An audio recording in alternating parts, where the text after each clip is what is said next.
बिस्मिल्लाहिर्रहमानिर्रहीम, अस्सलाम वालेकुम। मेरा नाम सलमान तस्नीम गनी है। मैं मैनेजमेंट ट्रेनर, सर्टिफाइड कोच और एचआर प्रोफेशनल हूँ। I have over 24 years of experience working in different organizations in HR capacity, in project management capacity and also as and training consultant। आज का जो हमारा सेशन है वो है कोचिंग के ऊपर और ये है coaching for improving employee performance. So एक इंटरेस्टिंग कोट मैं आपके साथ शेयर करना चाहता हूँ।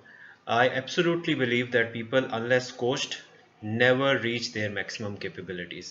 It was by a CEO of Home Depot, Robert Nadelli, and it's very well said that coaching is so important. So इसी को हम लेके आगे चलेंगे कि कोचिंग क्या है, कोचिंग के पर्पस क्या है, कोचिंग के अंदर कौन सी अपॉर्चुनिटीज़ इन्वॉल्व हैं, recognize the benefits of coaching, identify the role of coach, understand techniques involved in successful coaching, use coaching effectively to improve employee performance. So basically हमारा इस सेशन में शॉर्ट सेशन है हमारा, जिसमें हमने ये हम गो थ्रू करेंगे कि कोचिंग है क्या, उसमें अपॉर्चुनिटीज़ कौन सी हैं, इसका पर्पस क्या है, क्या बेनिफिट्स हमें हासिल हो सकते हैं in an organisation to improve employee performance.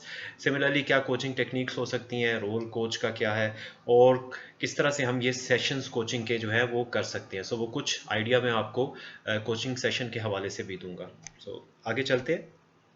So coaching opportunities और पर्पस के ऊपर हम बात कर लेते हैं कि ये क्या है।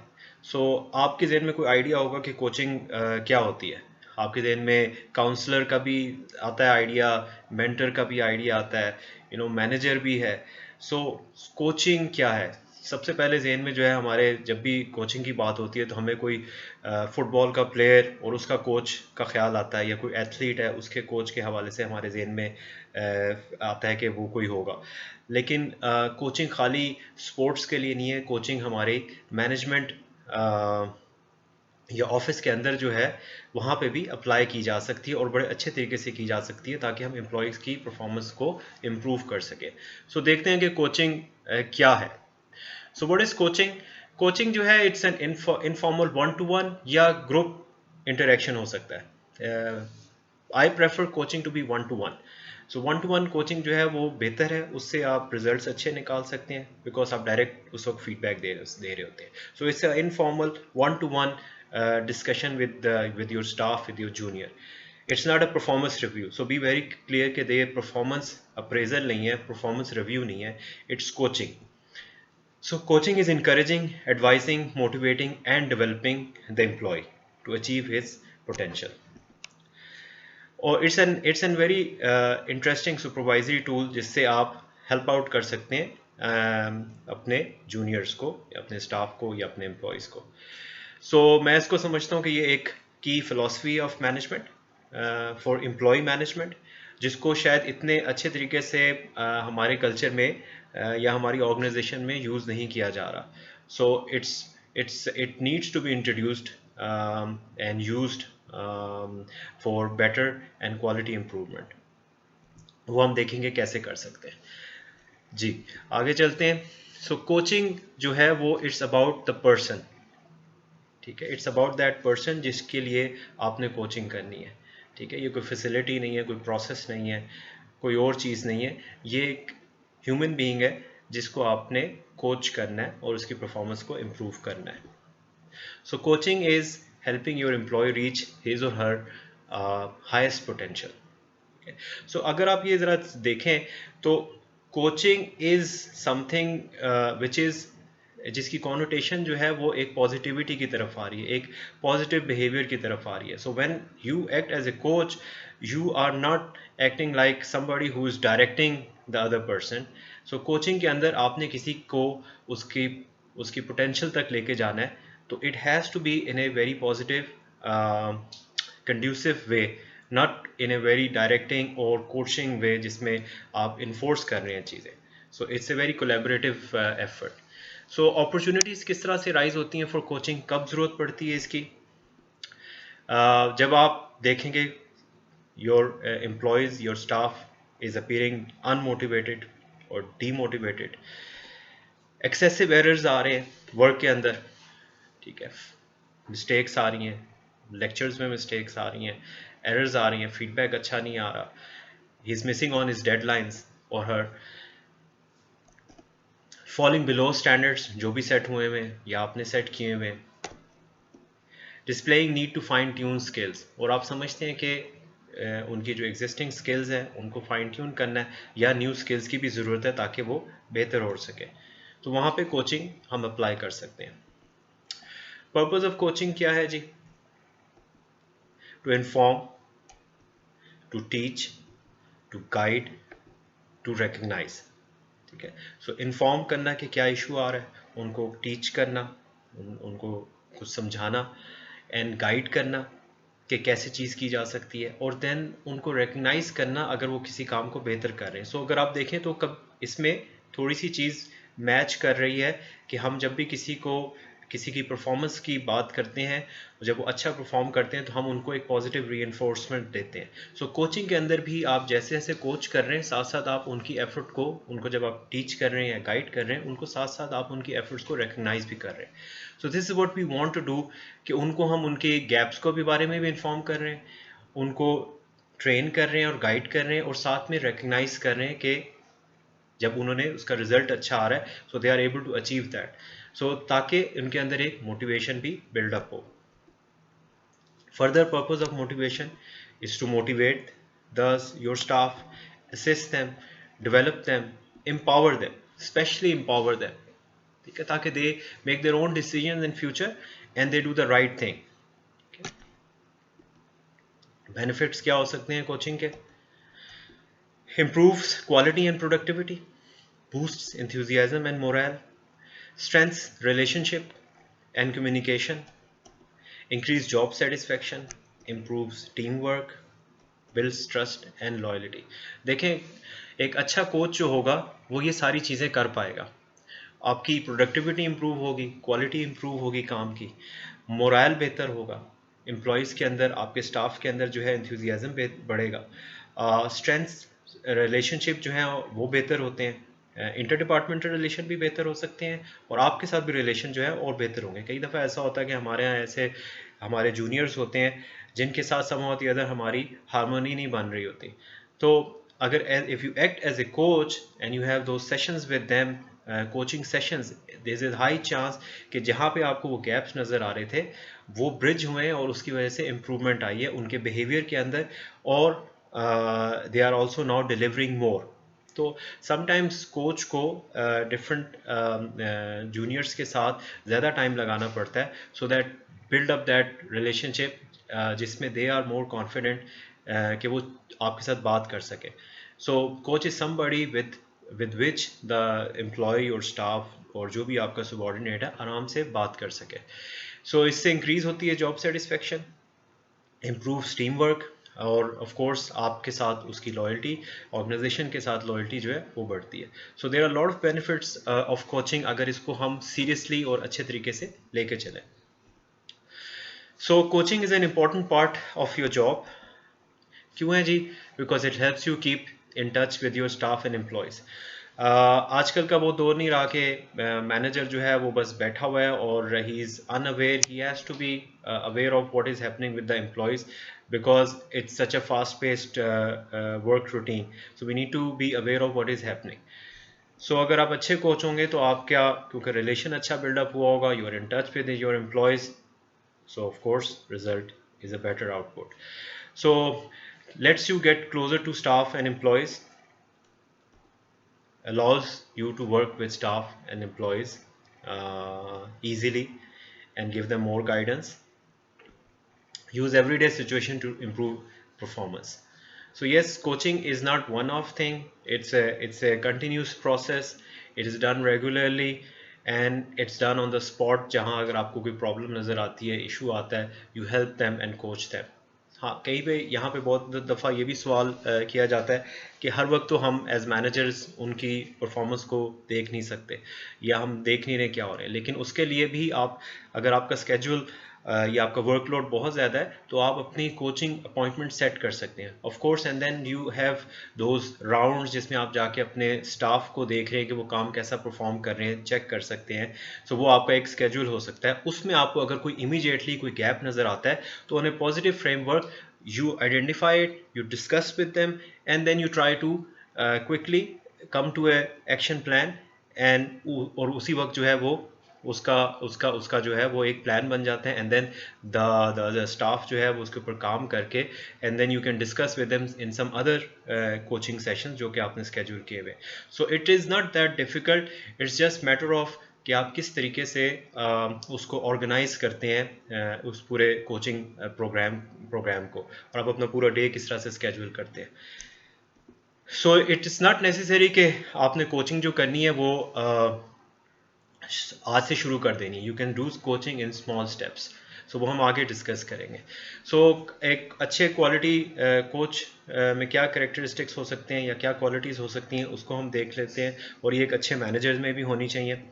Positive, enthusiastic, so you have to have a positive framework when you act as a coach.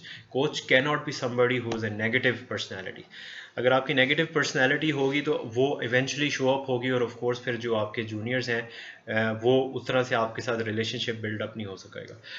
मैं आपको एग्जांपल देता हूँ। For example one of my favourite coaches is called Jose Mourinho, जो कि पोर्चुगीज़ कोच है और उसने बहुत सारे ट्रॉफीज़ जीती हुई हैं। रिसेंटली उसके कोचिंग स्टाइल में लोगों ने कंप्लेन की है, इवन उसके प्रीवियस क्लब्स जो हैं उसमें कुछ उनके जो है वो प्लेयर्स जो हैं वो उसके नेगेटिव एटीट्यूड की वजह से डिमोटिवेट हुए और वो परफॉर्मेंस ना दे सके। सो एक चीज़ और भी है कि वो उसका कोचिंग स्टाइल जो है वो 2000 और 2010 तक 10 इयर्स तक बड़ा अच्छा रहा, लेकिन जैसे जैसे वर्क जैसे जैसे style of football play change होता रहा, उसी तरह से उसने अपने आप को इतना चेंज नहीं किया। So you have to understand कि पॉजिटिव इंथुजियास्टिक रहने के साथ साथ आपको अपने आप को भी उसी हिसाब से जो कल्चर है, जो नया स्टाइल है, उसके हिसाब से मोल्ड करना है, and then build yourself up. So observant है, which is of course a quality of a manager as well. Knowledgeable है, yes, अगर आपको अपने काम का नहीं पता तो how can you sort of coach the other person. Good communicator, very important. A good communicator has to be an emphatic listener, and good communicator is very important. ये दोनों चीज़ें hand in hand जाती हैं. If you're not a good listener, then how can you be a good coach or a good manager even? So इन चीज़ों को आप ध्यान में रखिएगा। फिर मज़ीद हम देखते हैं क्या क्वालिटीज़ हो सकती हैं। सपोर्टिव है, as a good coach is a supportive. जब कोई प्रॉब्लम आती है तो they are emphatic to the issue.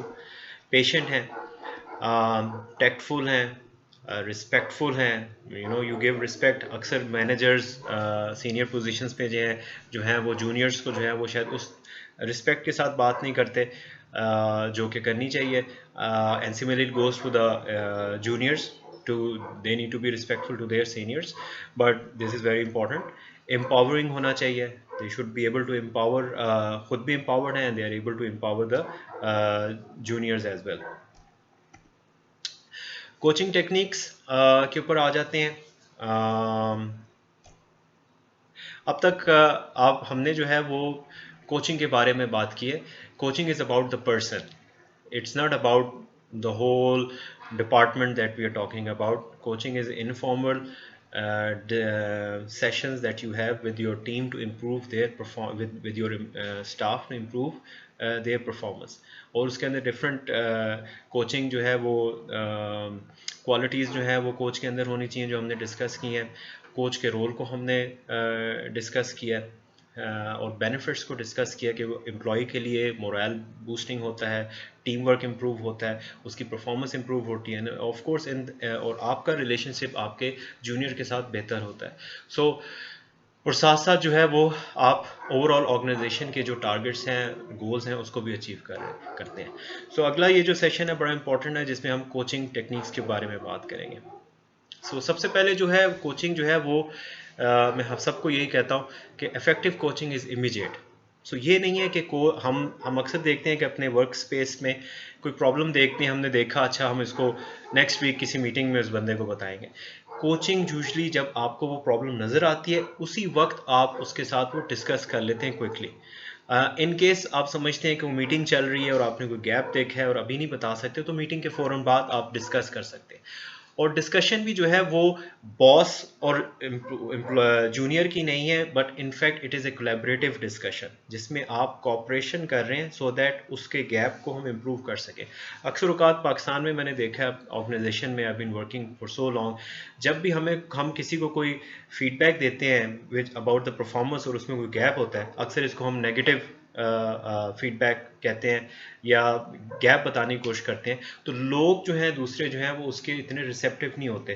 तो इसमें बेहतर ये होता है कि आप अपने एम्प्लॉय को ज़रूर कंफर्ट में लेके जाएं कि यार मैंने मीटिंग में डिस्कशन हुई थी, तो आई थॉट कि आप बहुत तेज़ी से नोट्स को गो थ्रू कर रहे थे और एक्सप्लेन नहीं कर रहे थे इन फ्यूचर, क्योंकि सीनियर लोग बैठे होते हैं, so we need to make sure कि उसकी जो पेस है वो अच्छी हो और आराम से करें, और उसको आप एक्सप्लेन कर सकें। सो इन ए वे आपने इमीडिएट कोचिंग करनी है जिससे they are not uncomfortable and you are also able to tell them the gap. So coaching जो है जब आपको कहीं गैप नज़र आता है अपने जूनियर में, उसी वक्त बताया जाए, ना कि वेट करें। ठीक है, सो एक नंबर वन चीज़ बड़ी इंपॉर्टेंट है, जब आप कोचिंग टेक्निक में जाएं तो कोचिंग जो है वो इमीडिएट करनी है आपने। ठीक है, इन्हें पॉजिटिव फ्रेमवर्क आपने करनी है। सो कोचिंग जो है इफेक्टिव होने के लिए स्पेसिफिक होनी चाहिए, टू द पॉइंट होनी चाहिए। जैसे मैंने कहा इमीडिएट है, इसी तरह स्पेसिफिक होनी चाहिए कि what is to be done and what needs to be improved. ठीक है, सो वो आपने आइडेंटिफाई करना है। क्या स्किल्स या नॉलेज रिक्वायर्ड होगी, अगर उसको आपने इम्प्रूव करना है वो आप उसे बता सकते हैं, उसको कुछ गाइड कर सकते हैं, टीच कर सकते हैं। टाइम थोड़ा है तो आप एक सर्टन इंफॉर्मेशन दे सकते हैं कि इस तरह से आपने करना है, और may be we can have a separate discussion tomorrow और in the evening some time, मेरे पास टाइम स्लॉट अवेलेबल है, तो उसमें हम इसको क्विकली डिस्कस करेंगे इशू को। स्टैंडर्ड्स ऑफ परफॉर्मेंस क्या हैं वो आपने उनको बताने हैं। सिग्निफिकेंस ऑफ जॉब, और उनको ये भी बताना है कि अगर आप ये चीज़ अच्छे तरीके से करेंगे तो इसकी सिग्निफिकेंस क्या है to himself, to his future career, to the organisation, to other employees and his overall growth. So these are the things that you need to tell them when you are doing coaching.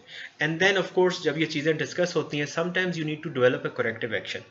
अच्छा, corrective action आपने मिल के बनाना है, लेकिन I always recommend कि corrective action आप मिल के बनाएं, but बनाए आपका जूनियर है, आपका स्टाफ बनाए या आपका एम्प्लॉय बनाए, because he has to own that or she has to own that improvement.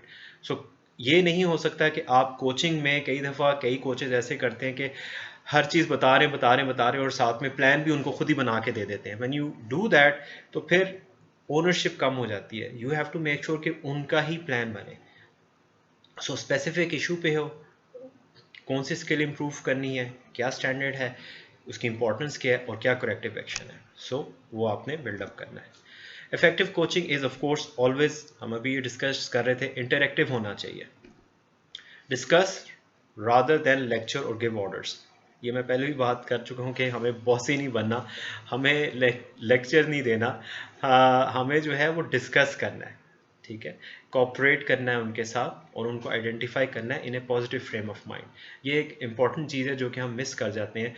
हमारी कम्युनिकेशन जो है कभी कभार बड़ी सख्त हो जाती है, हम क्योंकि बॉस हैं, हम पे प्रेशर भी है, सो हम समटाइम्स हमारे जो अल्फाज का जो चुनाव है वो इस ऐसा होता है जो कि ऐसे लगता है कि ये मेरा बॉस ही बन गया है और मुझे सख्ती से डांट रहा है और कोचिंग का कोई एलिमेंट नहीं है। So when you are in a coaching frame of mind, so you have to act as a coach.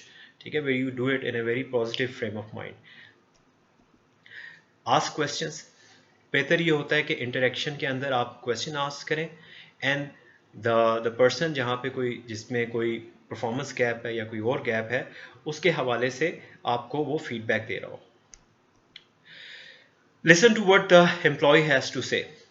Yes, उसको आप लिसन करें। हमने पहले भी बात की कि you as a coach are a good communicator and a good listener.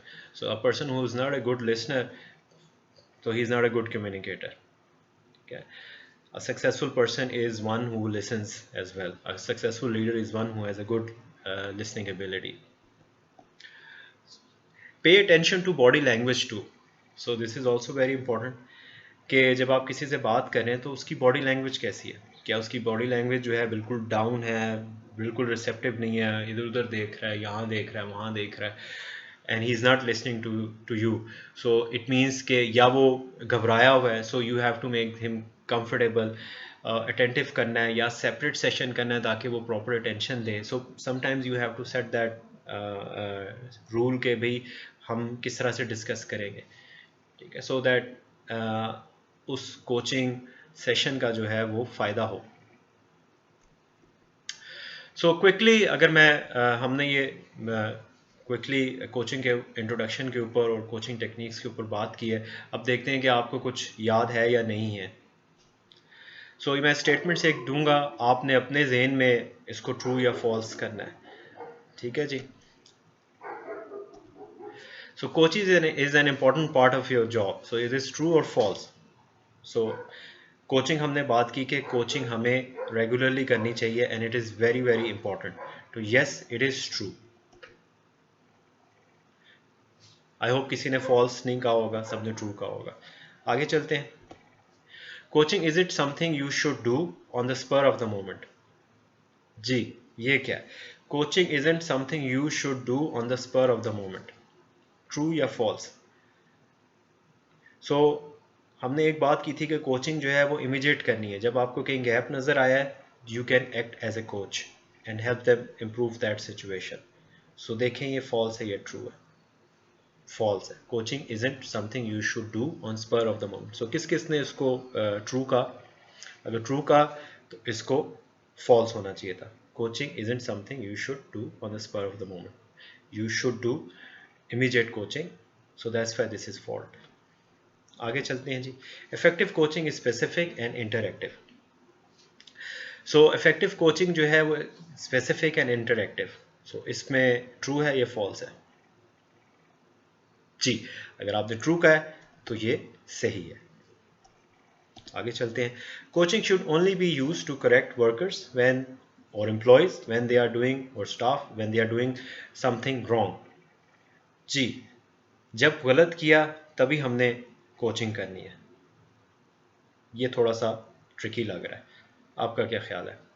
False है या ट्रू है? फॉल्स है. Coaching should only be done, coaching should only be use to correct workers when they are doing something wrong. नहीं, हम coaching जो है normal sessions भी कर सकते हैं और उसका एजेंडा सेट करते हैं कि हम एरियाज ऑफ इम्प्रूवमेंट के ऊपर बात करें, और आपका जो एम्प्लॉई है वो खुद भी बताता है कि इन एरियाज़ में गैप नज़र आ रहा है और आप उसके ऊपर इम्प्रूव करना चाहते हैं. लेकिन आप कोचिंग जो है चलते हुए आइडेंटिफाई करके उसको हेल्प आउट कर सकते हैं इम्प्रूव करने के लिए. सो सिर्फ खाली ये नहीं है कि बस आपने एक उसको करेक्ट करने के लिए किया है, बट आपने उसकी परफॉर्मेंस इम्प्रूव करनी और वो आप रेगुलर कर सकते हैं. Coaching only benefits employees. True or false? क्या है ये? फॉल्स. कोचिंग सबको बेनिफिट देता है, ठीक है, आपको भी देता है, ऑर्गेनाइजेशन को भी देता है, एम्प्लॉयज़ को या स्टाफ को या जूनियर्स को तो देता ही है. ठीक है जी. सो ये तो हो गए कोचिंग के बारे में, टेक्निक्स के बारे में कुछ हमने क्विकली डिस्कस किया.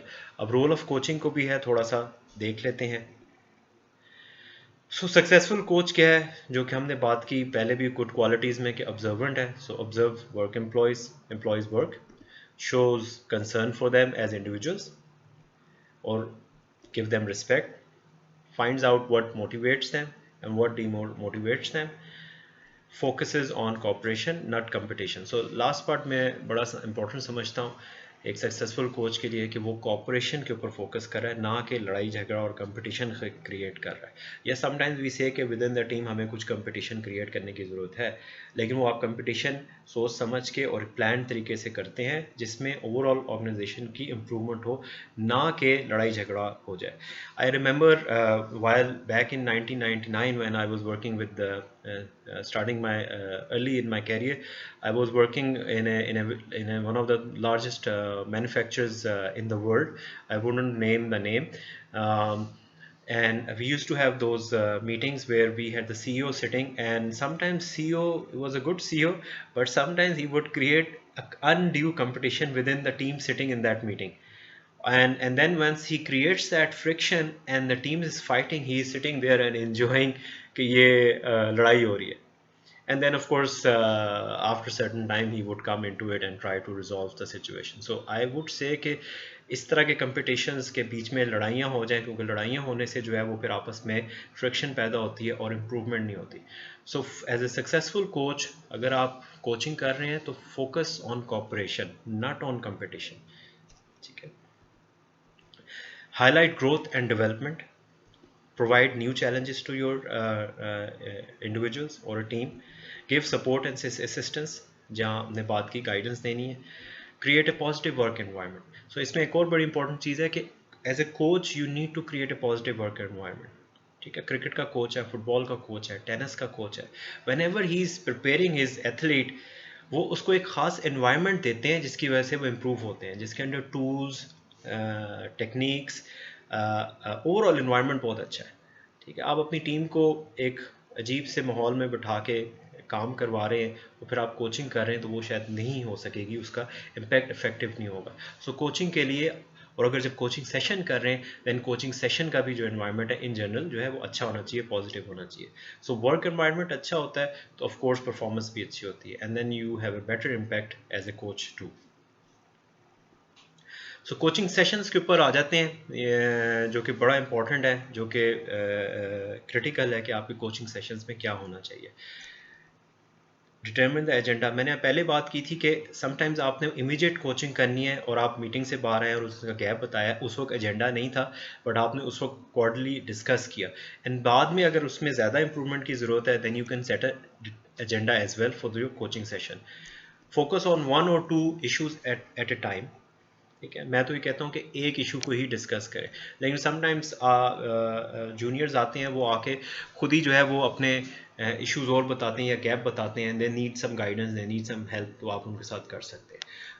सो बिगिन बाय चेकिंग प्रोग्रेस. ये उस केस में है, दो केसेस में. एक केस ये है कि आपने पहले कुछ कोचिंग सेशंस किया था और आप इम्प्रूवमेंट देखना चाह रहे हैं और उसके ऊपर बात हो सकती है, या आप जनरली उनकी एग्जिस्टिंग प्रोग्रेस देख रहे हैं एक सर्टेन इशू के ऊपर कि क्या सीन चल रहा है, and you have asked them question and then they start telling you कि ये हो रहा है, ये हो रहा है, ये हो रहा है, and then you help them to improve that situation, either giving them your experience के बेस पे कुछ स्किल उनको बताते हैं, या उनको कहते हैं ये ट्रेनिंग जाके करें, या इसको इस तरीके से करने की ज़रूरत है, और साथ में आप अप्रिशिएट करते हैं उनको. एटलीस्ट वो आ रहा है आपके पास कोचिंग सेशंस के लिए और आप उसको फीडबैक भी दे रहे हैं और he is taking it positively. मुझे अभी भी याद है कि जब मैंने I started my career back in 1996 in Pakistan tobacco company. So हम इंजीनियर थे और इंजीनियरिंग के बाद मैं फैक्ट्री में कोड़ा फटक में गया, तो हमारे जो सीनियर थे उन्होंने हमें एक टास्क दिया, बड़ा उनके लिहाज बड़ा ट्रिवियल सा टास्क था कि हमने कुछ MRP की डेटा की फाइलों का जो डेटा है वो फाइल में लगाना है. अच्छा, हमारे पास वो कागज़ की फ़ाइलें होती थी. वो कागज़ की फ़ाइलें जो है, आपको पता है कि उन कागज़ की फ़ाइलों को जब आप फ़ोल्ड करते हैं तो एक ख़ास तरीके से करते हैं ताकि उसमें क्लिप लग सके.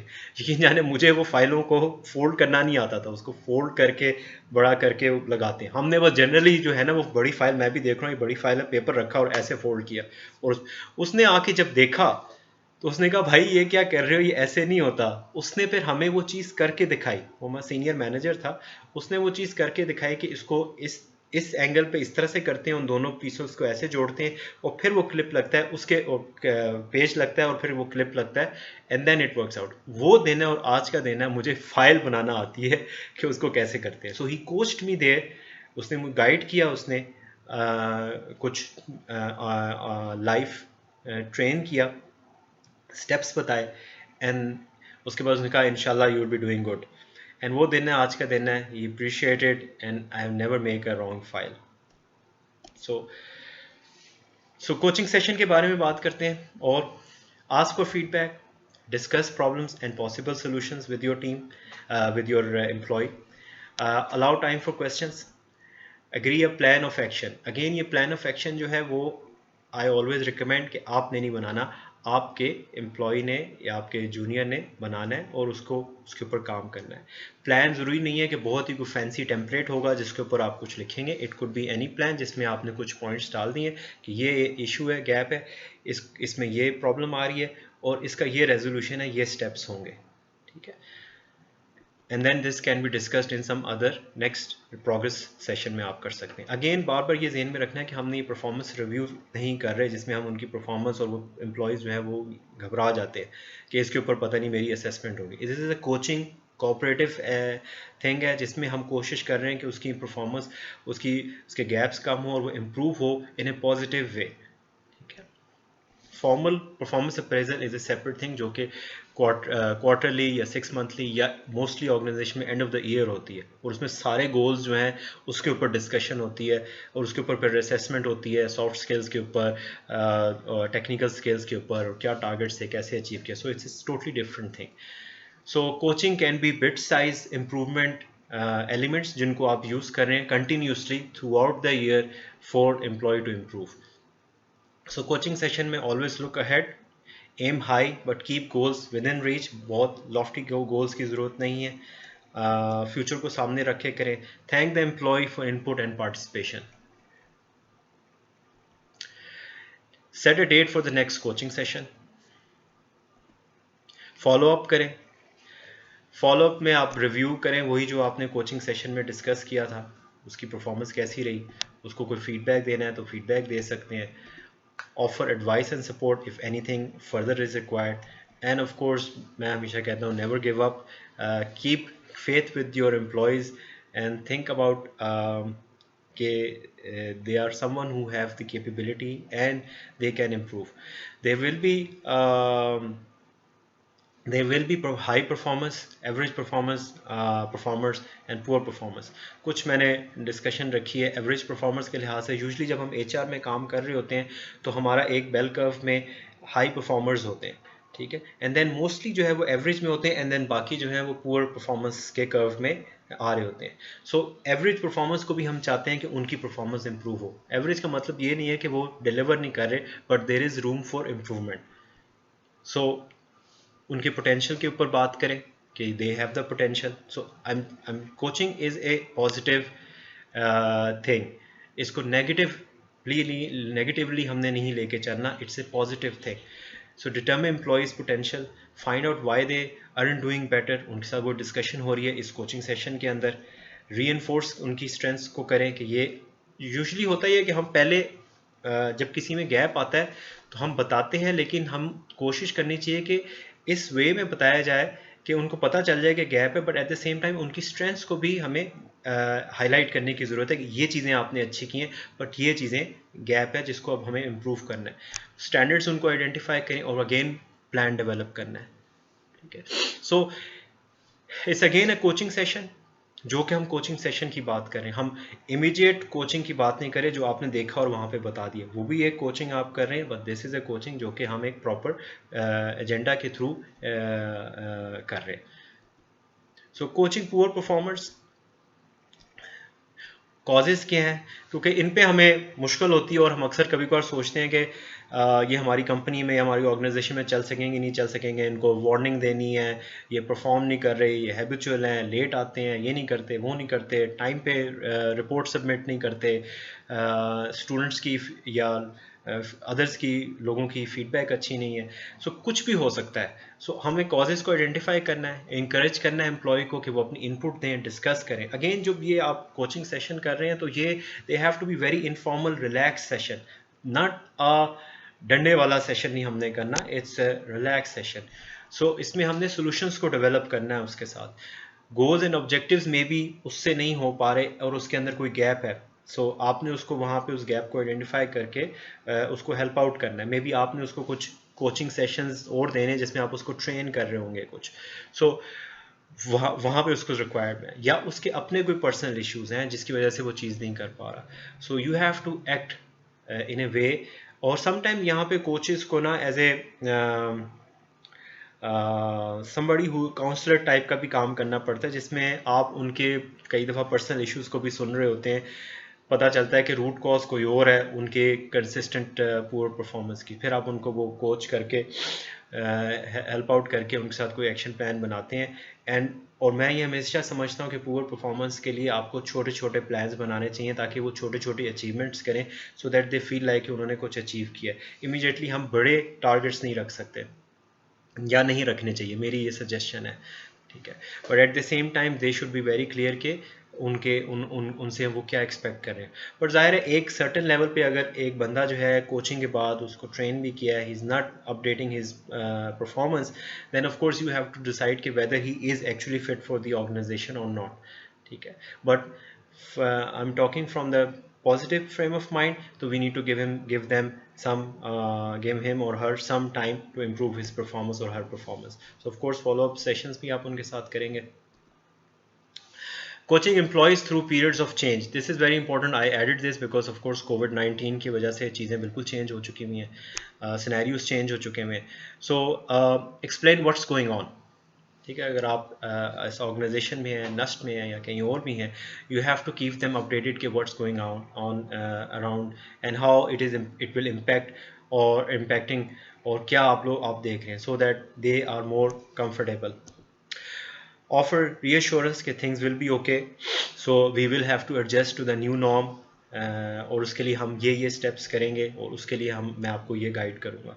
Involve employees in the change process, जब चेंजेस आ रही हैं तो ऑफ कोर्स जनरली भी जब हम चेंज के ऊपर बात करते हैं, मैंने 2-3 ऑर्गेनाइजेशन के साथ चेंज मैनेजमेंट प्रोसेस किया है जिसमें हमने ERP इम्प्लीमेंट किया और कुछ नए प्रोसेसेस इंट्रोड्यूस किए इनटू द क्वालिटी एश्योरेंस के लिए। जब ISO 9000 इम्प्लीमेंट किया तो वहाँ पे भी एक चेंज आ रहा था, सिस्टम का चेंज आ रहा था। सो हम लोग आइसोलेशन में काम नहीं कर सकते, आइसोलेशन में नहीं हो सकता, आपको उनको इन्फॉर्म करना पड़ता है, एम्प्लॉय की इनपुट लेनी पड़ती है, इनको इन्वॉल्व करना पड़ता है इनटू द चेंज प्रोसेस, तब जाके इम्पैक्ट अच्छा होता है। So teach them the new skills जो रिक्वायर्ड है for the new situation, new way of working, like online trainings हो रही हैं, ये सेशंस जो हैं मैं फिजिकल सेशंस कराता हूँ, लेकिन अब मेरे लिए भी चेंज है, मुझे ये ऑनलाइन कराना है। आई एम ऑल्सो लर्निंग कि इसको हम कैसे बेहतर से बेहतर कर सकते हैं। सो क्लियर गोल्स होने चाहिए, सेट क्लियर गोल्स और मॉनिटर परफॉर्मेंस। सो ये थोड़ा सा ऐसा लग रहा है जैसे हम एक एम्प्लॉय की साल के शुरू में कोई परफॉर्मेंस सेट कर रहे हैं, नहीं, ये हम परफॉर्मेंस का पार्ट है, but at the same time हम इसमें कोचिंग वाला एलिमेंट साथ लेके चल रहे हैं, ठीक है। सो कोचिंग सेशंस इसमें जो है देखते हैं कि क्या आपने सीखा। Is it true focus only on 1 or 2 issues पर सेशन, ये हमने डिस्कस किया था आज। सो ये ट्रू है, ये फॉल्स है आपके ख्याल में? फोकस ओनली 1 or 2 इश्यूज पर सेशन, मैंने आपको कहा था 1 भी है वो बहुत है, अगर एम्प्लॉय खुद बात करता है तो ठीक है, आप साथ डिस्कस कर सकते हैं कोचिंग सेशन में। So this is true because sessions are informal, you don't need an agenda. So हमारे यहाँ कौम में सेशन में मीटिंग्स के अंदर एजेंडा जो है होता है, लेकिन बहुत दफ़ा नहीं भी होता। सो इन सेशंस के लिए हमने क्या डिस्कस किया था कि एजेंडा होना चाहिए, नहीं होना चाहिए। सो जिन्होंने कहा नहीं होना चाहिए था वो गलत है, because we need an agenda. Little employee participation is required for successful coaching session. So हमने कहा कि ये कोऑपरेटिव सेशंस है, कोऑपरेटिव चीज़ है कोचिंग जो है, सो हमें इसमें पार्टिसिपेशन ज़्यादा चाहिए। Set goals a lot higher than you know employees can reach to challenge them, ठीक है। सो हायर गोल्स रखें या लो गोल्स रखें, क्या रखें, गोल्स तो कोई रखने हैं, कोई टारगेट्स तो रखने हैं कोचिंग के लिए जी। बहुत हाई किस्म के हाई लेवल गोल सेट ना करें, ठीक है, जो अचीव ही ना हो सके, स्पेशली पुअर परफॉर्मेंस के लिए। अच्छा, एक चीज़ मैं भूल गया आपको बताना कि आपके एवरेज और पुअर की बात की, टॉप परफॉर्मर्स भी हैं, उनको भी कोचिंग चाहिए होती है, उनको भी फीडबैक चाहिए होता है, उनको भी चैलेंज करना होता है। सो इट्स नॉट जस्ट कि आपने सिर्फ एवरेज और पुअर का उनकी भी बात सुननी है, उनको भी आप, there could be a gap जो कि आप उनको आइडेंटिफाई कर सकते हैं, ठीक है। सो उनके लिए भी आपको कोचिंग करनी चाहिए। सो इफेक्टिव कोचिंग के बारे में हम अब ख़त्म करते हुए बात करते हैं कि आपने ये चीज़ें जो हैं वो अंडरस्टैंड की होंगी कि सक्सेसफुल कोच का रोल क्या है, कोचिंग सेशंस कैसे करने हैं, कोचिंग टेक्निक्स क्या हैं, कोचिंग के बेनिफिट्स क्या हैं, कोचिंग है क्या, coaching employees through times of change. और lastly key points to remember है कि coaching employee is very important part of your job. मैं समझता हूँ कि कोचिंग को थोड़ी सी नाइंसाफ़ी है कि हमने सिर्फ आधा घंटा या 40 मिनट के अंदर इसको बंद किया। इट्स ए लॉन्ग डिस्कशन जिसके अंदर हम पूरे प्लान सेट कर सकते हैं। एज अ कोच बनने के लिए क्या ट्रेनिंग्स की ज़रूरत है वो डिज़ाइन होनी चाहिए ऑर्गेनाइजेशन के अंदर, आपकी ऑर्गेनाइजेशन के अंदर, ताकि जो सीनियर्स हैं वो अपने एम्प्लॉयज़ की परफॉर्मेंस को इम्प्रूव करने के लिए कोचिंग के जो पैटर्न्स हैं, कोचिंग के जो स्टाइल हैं, उसके ऊपर ट्रेनिंग लें और then they start implementing it not to a very high level, slow short pilots करके, ताकि उसकी इम्प्रूवमेंट देके आप उसको अप्लाई कर सकें इन एन ओवरऑल ऑर्गेनाइजेशन। पर कोचिंग्स होनी चाहिए। Coaching helps employees improve performance and grow professionally. यकीनन coaching helps you develop closer more effective working relationships with employees. ये हम ऑलरेडी डिस्कस कर चुके हैं। और ये कोचेज़ जो हैं समटाइम्स आप अगर देखें तो कोचिंग क्योंकि मैनेजर भी हैं तो समटाइम्स आप सख्त भी हो जाते हैं। सो इट्स नॉट ऑलवेज कि आप जो है हर वक्त उनकी हर मिस्टेक पे खुश हो रहे हैं। You have to give them feedback. So coach will do that. You already possess the qualities that will make you a good coach and I think हम सब के अंदर एक कोच छुपा हुआ है जिसको बाहर निकालने की ज़रूरत है। मैनेजर तो हम बड़े बनते रहते हैं, मेंटर भी बनते रहते हैं, लेकिन कोच अब बनने की ज़रूरत है। Not a football coach but employ coach, staff coach, जिसके थ्रू हम जो है वो अपनी ऑर्गेनाइजेशन में बेहतरी ला सकते हैं और अपने टारगेट्स जो हैं वो अचीव कर सकें। सो कोचिंग के बारे में हमने ये क्विक सेशन किया था। आई होप कि इससे आपको कुछ ना कुछ फ़ायदा ज़रूर होगा। एटलीस्ट कोचिंग के इम्पोर्टेंस का ज़रूर पता चला होगा और कुछ टेक्निक्स पता चली होंगी कोचिंग कैसे करनी है और उसको कैसे आपने लेके चलना है, चेंज के अंदर कोचिंग कैसे करनी है। सो मज़ीद अगर आपने कोचिंग के हवाले से करना है तो you can always reach me directly through my email salmangani.training@gmail.com or any other information that you require regarding the coaching, you can reach me through my email. So I hope कि ये session अच्छा लगा होगा आपको। Wish you all the best and I hope कि आप थोड़ा थोड़ा कोचिंग के ऊपर काम करना शुरू करेंगे। Thank you so much, take care, अल्लाह हाफिज़।